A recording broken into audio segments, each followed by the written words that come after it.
নমস্কার বন্ধুরা, সবাই কেমন আছেন? আশা করি সকলে ভালো, আমিও ভালো। আমি আজকে ব্রেকফাস্টে বানালাম ডিম টোস্ট। এটা হাজব্যান্ডের জন্য বানাচ্ছি।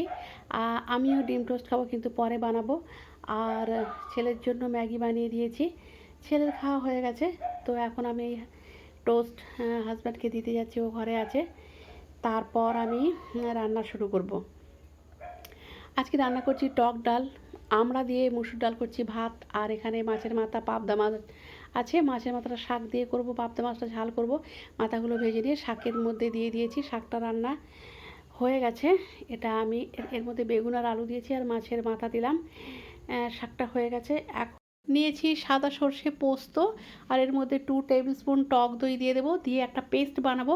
আমি পাবদা মাছের রেসিপিটা শেয়ার করছি। মাছগুলো আমি ভেজে নিচ্ছি। কিছুটা ভাজা হয়ে গেছে।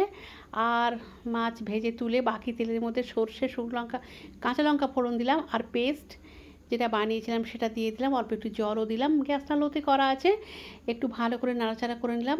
1-1.5 মিনিট ফুটে ওঠার পর মশলা দিচ্ছি, হলুদের গুঁড়ো, লাল লঙ্কার গুঁড়ো, আর নুনও কিন্তু দিয়েছি। আমি ওটা ভিডিওতে স্কিপ করে গেছে, সরি।